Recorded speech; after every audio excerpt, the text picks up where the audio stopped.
तू हमारा घर गिराने का बात कर रहा है? हाँ बिहारी, अब इस छोटे से घर में रखा ही क्या है? मैं तुझे इसके बदले में बेहतरीन मकान बनाकर दूंगा, आलीशान होटल बनाकर दूंगा, जिसमें तेरा भी फायदा है और इस जगह के खाली होने में मेरा भी फायदा है। आज तू फायदा नुकसान का बात कर रहा है अमर। अरे अगर हम फायदा का बात सोचा होता तो ये जमीन हम कब का बेच दिया होता, लेकिन हम तो ऐसा नहीं किया अमर। काहे? काहे कि घर से हमारा क्या रिश्ता हो तुम नहीं जानते हो। ये घर, ये होटल हमारे बाप के मेहनत की निशानी है। ये घर में गारे के पानी की जगह हमारे बाप का खून पसीना मिला हुआ है, ईंटों की जगह हमारे बाप का हड्डियां गड़ी हुई है। खुद तो चले गए, लेकिन बाबूजी हमारा पेट का आग बुझाने के लिए सिर्फ यही एक सहारा छोड़ के गए। हमारा वास्ते घर नहीं बल्कि उस देवता का मंदिर है, और तुम हमसे उस देवता का मंदिर गिराने का बात कर रहे हो। नहीं, ये कभी नहीं हो सकता है। ठीक है, मैं मानता हूँ कि ये घर तेरे लिए मंदिर है, लेकिन इसका मतलब ये नहीं कि तू सारी जिंदगी इस होटल के गल्ले पर बैठकर अट्ठन्नी अट्ठन्नी एक एक रुपया इकट्ठा करता रहेगा। हाँ, हमारा बाप भी तो एक एक पैसा करके जमा करता था। वो जमाना और था बिहारी, आज जमाना बदल गया है, लोग बदल गए हैं। आज तू शादीशुदा हो गया है, कल तेरी औलाद होगी, उसके भी कुछ डिमांड्स होंगे। आज के इस मॉडर्न दौर में तेरी औलाद इस होटल में बैठेगा? अरे नहीं बैठेगा तो साले का गला घोट के मार नहीं दूंगा। अपनी औलाद का गला घोट देगा? हाँ हाँ, जो औलाद अपने पुरखों के निशानी का इज्जत नहीं करे, जो अपने बाप दादा का मेहनत का कदर नहीं करे, वैसे औलाद का गला घोट कर मार डाला ही बेहतर है। मतलब तू अपनी जिद के लिए अपनी औलाद के अरमानों का खून कर देगा? हाँ हाँ कर दूंगा। जिंदों को मार देगा मगर मरे हुओं की निशानी को नहीं गिराएगा। जिंदों की बलि चढ़ाकर मुर्दों की तस्वीर पर तिलक लगाएगा।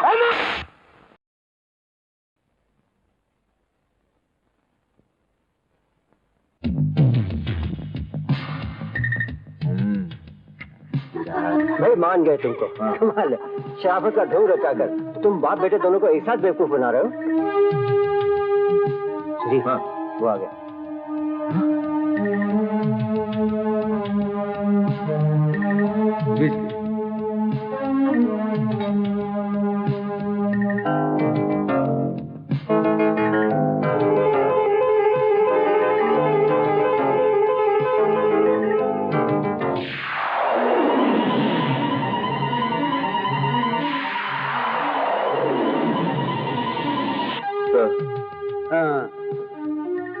सर, आज आपने शराब कुछ ज्यादा पी ली है।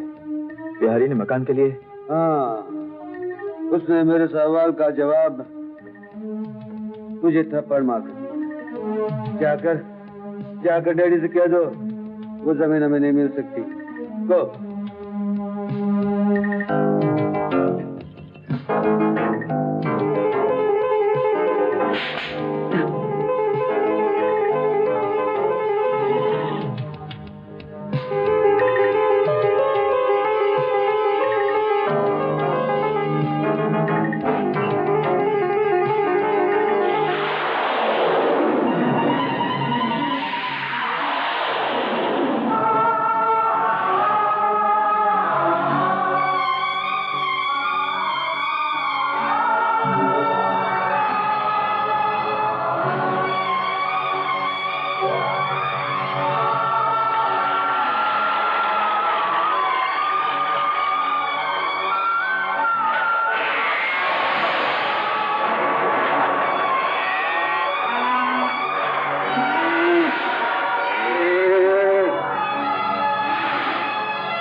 ये सुबह सुबह कौन चिल्ला रहा है? बिहारी तू? क्या बात है? एक गरीब का दुनिया उजाड़ के पूछता है क्या बात है? हमारा घर पे तूने बुलडोजर चलवा दिया और पूछता है क्या बात है? नहीं नहीं बिहारी, ऐसा नहीं हो सकता। किसने किया है जलील हरकत? अमर बाबू, रात को खुद आपने तो हुक्म दिया था कि बिहारी के घर और होटल पे बुलडोजर चलवा दो। क्या बकवास करता है सुधीर? नहीं सर, कसम से कहता हूँ, रात आप बहुत नशे में थे ना। ये झूठ है। नशे में भी ऐसी बात मेरी जुबान पर कभी नहीं आ सकती। ये सरासर झूठ है। ये सच है बेटे, सुधीर सच बोल रहा है। मैं खुद इस बात का गवाह हूं।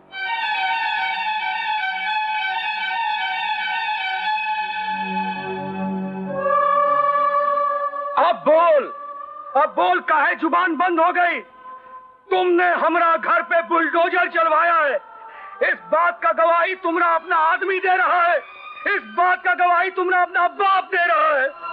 अरे हम जाहिल गंवार आदमी तुम्हारा दोस्ती को अपना जायदाद समझता रहा अमर, लेकिन हमको कहाँ मालूम था कि दौलत का पुजारी लालची हमारा छोटा सा जायदाद पे अपना नजर जमाए बैठा है। नहीं बिहारी नहीं, तू मुझे गलत समझ रहा है। पहले तो मुझे विश्वास नहीं आ रहा कि मैं नशे में ऐसी हरकत कर सकता हूँ, लेकिन अगर मुझसे ये हरकत हुई है तो उसका कसूरवार मैं हूँ। मैं उसका हर्जाना देने के लिए तैयार हूँ बिहारी। हर्जाना? अरे तुमने हमारे बाबूजी का प्रेम मंदिर तोड़ दिया और हर्जाना देने को तैयार हूँ मंदिर का? तुमने हमारा घर का ईंटा पे नहीं, हमारा बाबूजी का हड्डियों पे बुलडोजर चलवा दिया और हमारे बाबूजी की कुचली हुई हड्डियों का तू हर्जाना भरेगा पापी।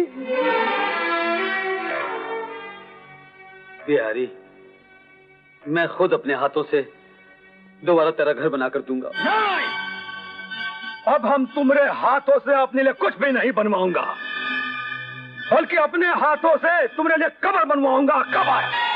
अब ये बिहारी भुवनेश्वर प्रसाद सिन्हा अपने बाप का कसम खाता है कि जैसे तुम ऊंचाई वाला होटल बनवाया है, वैसे ही अब हम पूरे भारत वर्ष में चौड़ाई वाला होटल बनवाऊंगा और हर होटल का बुनियाद का नीचे तुम्हारा तरक्की को दफन कर दूंगा, दफन। देख बिहारी, पहले हमारी बात सुन। आज से बिहारी का जिंदगी का हर सांस, हर पल का एक ही मकसद होगा, तुम्हारी बर्बादी। बकवास बंद कर, बस है लिया। इस वक्त तू होश में नहीं है। अगर तू अपने दोस्त को नहीं समझ सकता तो चला जाए। हाँ हाँ, जा रहा हूँ, लेकिन तुमको दुश्मनी का चैलेंज देके जा रहा हूँ कि आज के बाद से जो भी कदम उठाना सोच समझ के उठाना। अरे बिहारी, अच्छा तू आ गया दोस्त। तेरा से खुशखबरी लेकर आया हूँ। मैं बहुत अच्छा होटल देख कर आया हूँ, मगर यार वो मगर का उसकी कीमत 70 लाख के ऊपर है। पैसा का संबंध है वकील बाबू? हमारे पास इतना बड़ा जमीन है जिस पर अमर ने अपना होटल बनवाया है, हम वो जमीन अमर को बेच देंगे। नहीं बिहारी, वो जमीन अभी तेरी नहीं है। ये देख, मैं रजिस्ट्रार से वो एग्रीमेंट की जेरॉक्स कॉपी लाया हूँ। वो लोग ने धोखे से इस पे तेरा अंगूठा लगवा के पूरी जमीन अपने नाम पे करवा ली है। ये देख तेरा अंगूठा। हमरे जाहिलपन का फायदा उठाकर सारा जमीन अपने नाम पर करवा लिया। इतना बड़ा धोखा दिया हमको। बाप सरकार को दिखाने के लिए कागजात पे अंगूठा लगवाता है और बेटा हमरा घर, हमरा होटल के ऊपर बुलडोजर फिरवाता है। ऐसा बदला लूंगा वकील बाबू कि उनका बेईमानी का तमाम जायदाद में हम आग लगा दूंगा। हम अपना घर का सब गहना बेच दूंगा, कर्जा लूंगा, दिन रात मेहनत करके एक कर दूंगा।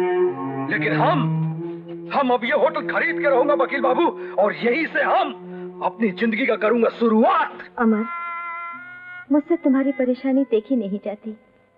कब तक, आखिर कब तक इस घर में गम का माहौल छाया हुआ रहेगा? एक बार फिर बिहारी भैया से मिलने की कोशिश करो ना। क्या करूं? अपना सर काट के उसके कदमों में रख दूं? कि अपना कलेजा चीर कर उसे दिखाऊं कि देख ले मेरा दिल। अमर उस किस्म का खुदगर्ज इंसान नहीं जैसा वो समझता है। अमर वफादार है, गद्दार नहीं। उसे मेरी सूरत से नफरत है, मेरे नाम पर थूकता, लोगों से कहता फिरता है कि मरते मर जाएगा, लेकिन मेरा मुंह कभी नहीं देखेगा। तुम बताओ जया, ऐसे में मैं क्या कर सकता हूँ? एक ही तरीका है अमर, माँ और ललिता। माँ तो तुम्हें औलाद से ज्यादा प्यार करती है ना, वो आ जाए तो उनसे बात करना। हाँ जया, मैं तो समझा था कि अपनी ये गलती की वजह से मैं अपने दोस्त को हमेशा के लिए खो बैठा, लेकिन माँ मुझसे मेरे बिहारी को जुदा नहीं होने देगी। बिहारी, ये तो हमका कहाँ ले आया? माई भीतर आओ ना, हम सब बताते हैं। आओ। हाँ, अरे वो अपना वकीलवा नहीं है, वकील बाबू, उसी बकलोल का मकान है ये। अरे तुम लोग ठरा ठरा मुंह कहाँ ताक रही हो? थका मंद आए हो ना, उधर चल के मुंह हाथ धो लो। जय कन्हैया लाल की, मदना गोपाल की, आरा जिला। अरे बिहारी। हाँ माई, कहाँ है? अपने घर का हुआ? अपना घर का हुआ कि बहुत तोड़ फोड़ हुआ है माई। और फिर कहा है कि परिवार में एक तो सदस्य भी तो और बढ़ गया है ना। हाँ। इसी वास्ते हम मकान को और बड़ा करवा रहा हूँ। पर पुरानी दीवारें तो नहीं गिराई ना? हाँ बेटवा, जब हम घर में अकेले होते हैं तो उन दीवारों से सर टेक कर बैठ जाते हैं। ऐसा लगता है जैसे तुम्हारे बाबूजी हमरे सर पर हाथ रखकर खड़े हैं और कह रहे हैं, सीता कोई चिंता नहीं करो, हम तुम्हारे साथ हैं। जा माई, हाथ मुंह धो ले। हाँ बेटवा, अमर और बहू अच्छे हैं ना? हम देवी माँ का उनके लिए प्रसाद लाई हूँ। देवी माँ से उनकी खुशी के लिए बहुत प्रार्थना की हूँ। अपना बिटवा के लिए काम मांगा माई? अरे बबुआ, अमर के लिए मांगा या बिटवा तुम्हारे लिए मांगा, बतवा तो एक ही है। हाँ माई, बतवा तो एक ही है, लेकिन कभी कभी इंसान बात को एक समझता है और उसका मतबल कुछ और ही निकलता है।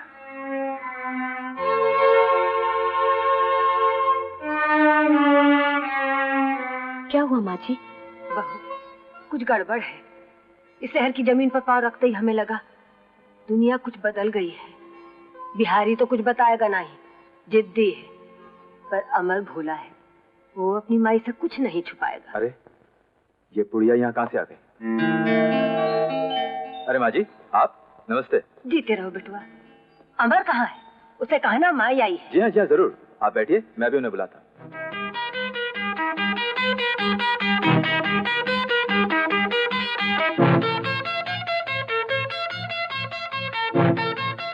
क्यों बेटवा, कहाँ है अमर?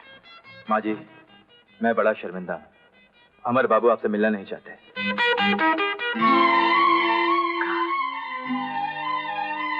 हमार बेटवा हमसे मिलना नहीं चाहता? हाँ माँ जी, उनका कहना है कि अब वो बिहारी और उस घर के किसी भी व्यक्ति का मुंह तक देखना नहीं चाहते। उन्हें नफरत है उस घर के लोगों से, आपसे। इससे पहले कि वो आपका अपमान करके आपको धक्के। माँ जी, आप चली जाइए यहाँ से।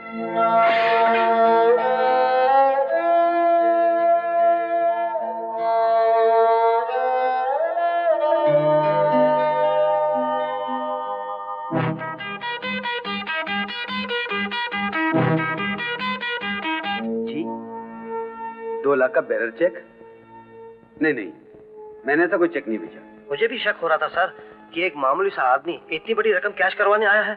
हमारे पूछने पर उसने बताया कि उसे आपके मैनेजर सुधीर ने भेजा है। सुधीर? जी हाँ, सुधीर ने। इसीलिए मैंने आपको फोन करना उचित समझा। बहुत अच्छा किया। आप चेक को होल्ड करवाइए, मैं पता लगाता हूँ। थैंक यू मिस्टर बैर। सर, मैं कुछ कहूँ? कहिए मिस्टर देशमुख। सर, आज ये काम पहली बार नहीं हुआ, बल्कि इससे पहले भी कई बार हो चुका है। मैंने अकाउंट्स बुक दिखाकर आपको 1-2 बार इशारा करने की कोशिश भी की, मगर खुलकर नहीं कह सका। आपका मतलब सुधीर से है? जी, उसने कंपनी को काफी फरेब दी है। वो बरसों से कंपनी का खून चूस रहा है। और सबको धौंस दे रखी है कि जबान खोली तो नौकरी से निकाल दूंगा। आपने मुझे ये पहले क्यों नहीं बताया? सर, मैं नौकर आदमी हूं, वो आपके करीब का आदमी है। मैं इशारा कर सकता हूं, चुगली तो नहीं कर सकता। सुधीर, जी? हमने तुझ जैसे गद्दार को वफादार समझकर अपनी कंपनी में मुलाजिम रखा, अपने खानदान के मेंबर का हक दिया, और तू नमक हराम परसों से हमारा खून चूसता रहा। मैं कुछ समझा नहीं सर। ज्यादा बनने की कोशिश मत कर मिस्टर देशमुख। जी? इस अकाउंट बुक में तेरी बेईमानियों के सर्टिफिकेट है। तूने बेईमानी 54 से शुरू की, फिर हजारों में, और हजारों से लाखों में पहुंच गया। अमर, क्या बात है? ये चिल्ला क्यों रहे हो? ये एहसान फरामोश हमें बरसों से धोखा देता रहा, हमारी कंपनी के लाखों रुपए हड़प कर गया, और आज इसकी इतनी हिम्मत बढ़ गई कि मेरे सिग्नेचर की नकल करके बैंक से 2 लाख रुपए निकलवा रहा था। मिस्टर देशमुख जी? पुलिस को फोन करो। जी। नहीं, मेरे ख्याल में पुलिस को मत बुलवाओ।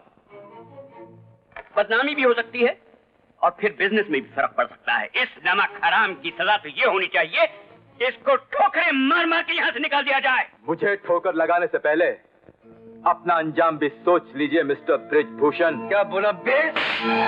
तेरी इतनी हिम्मत कि तूने इनके नाम से पुकारने लगा है? अमर बाबू, मैं मानता हूं कि मैंने छोटे छोटे फरेब दिए, लेकिन आपके पिता ने तो बड़े बड़े फरेब दिए हैं, यहां तक कि आपको भी नहीं छोड़ा। आपने शराब पीकर कभी मुझसे नहीं कहा कि बिहारी के घर पे बुलडोजर चलवा दो, लेकिन फिर भी मैंने चलवा दिया। जानते हैं क्यों? क्योंकि ये सेठ ब्रिजभूषण सक्सेना का हुक्म था। कमीने, शैतान, मुझ पे झूठा इल्जाम लगा रहा है। बाप बेटे में गलतफहमियां पैदा करने की कोशिश कर रहा है, अपने गुनाहों पे पर्दा डाल के मुझ पे इल्जाम लगा रहा है। कमीने, निकल जा यहाँ से। अमर ने घर गिरा दिया? नहीं, हमारा दिल नहीं मानता। वो ऐसा नहीं कर सकता, वो ऐसा नहीं है। माई, वो ऐसा ही है माई। उस खुदगर्ज ने तुम्हारी ममता को गाली दिया है। उसने हमारा कलेजा पर जख्म लगाया है, जख्म, ऐसा जख्म जो जन्म जन्म तक नहीं मिट सकता है। इसी बात तुमको वहां जाने से रोक रहा था। नहीं बिहारी, जरूर तुम दोनों के बीच में कोई गलतफहमी हुई है। नहीं माँ जी, कोई गलतफहमी नहीं, बल्कि गलतफहमी की दीवार गिर गई और दीवार के दूसरी ओर जो इंसान खड़ा था उसकी असली शक्ल सामने आ गई। सुधीर, तुम? हाँ बिहारी भैया, मैंने अमर बाबू की नौकरी को ठोकर मार दी। माँ जी की बेइज्जती मुझसे बर्दाश्त नहीं हुई, और जब मैंने उनसे पूछा कि आपने माँ जी के साथ ऐसा सलूक क्यों किया, तो मुझ पर बरस पड़े, मुझे खूब मारा। और इस डर से कि मैं दुनिया के सामने उनकी बेईमानियों के पोल ना खोल दूं, मुझ पर चोरी का इल्जाम लगा दिया।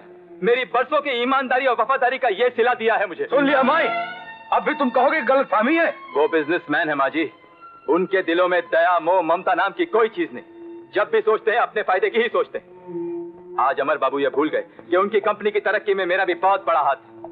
कंपनी को जब भी पैसों की जरूरत पड़ी, कर्जा मैंने दिलवाया, सिर्फ इसलिए कि उस कंपनी को मैं अपना समझता था। बिहारी भैया सुनो, तुम ऐसे लोगों को जानते हो जो कर्जा देते हैं? हाँ भैया, ऐसे कई बैंक हैं, और आपने जो अमर को नीचा दिखाने की कसम खाई है ना, उसमें मैं आपके साथ हूँ।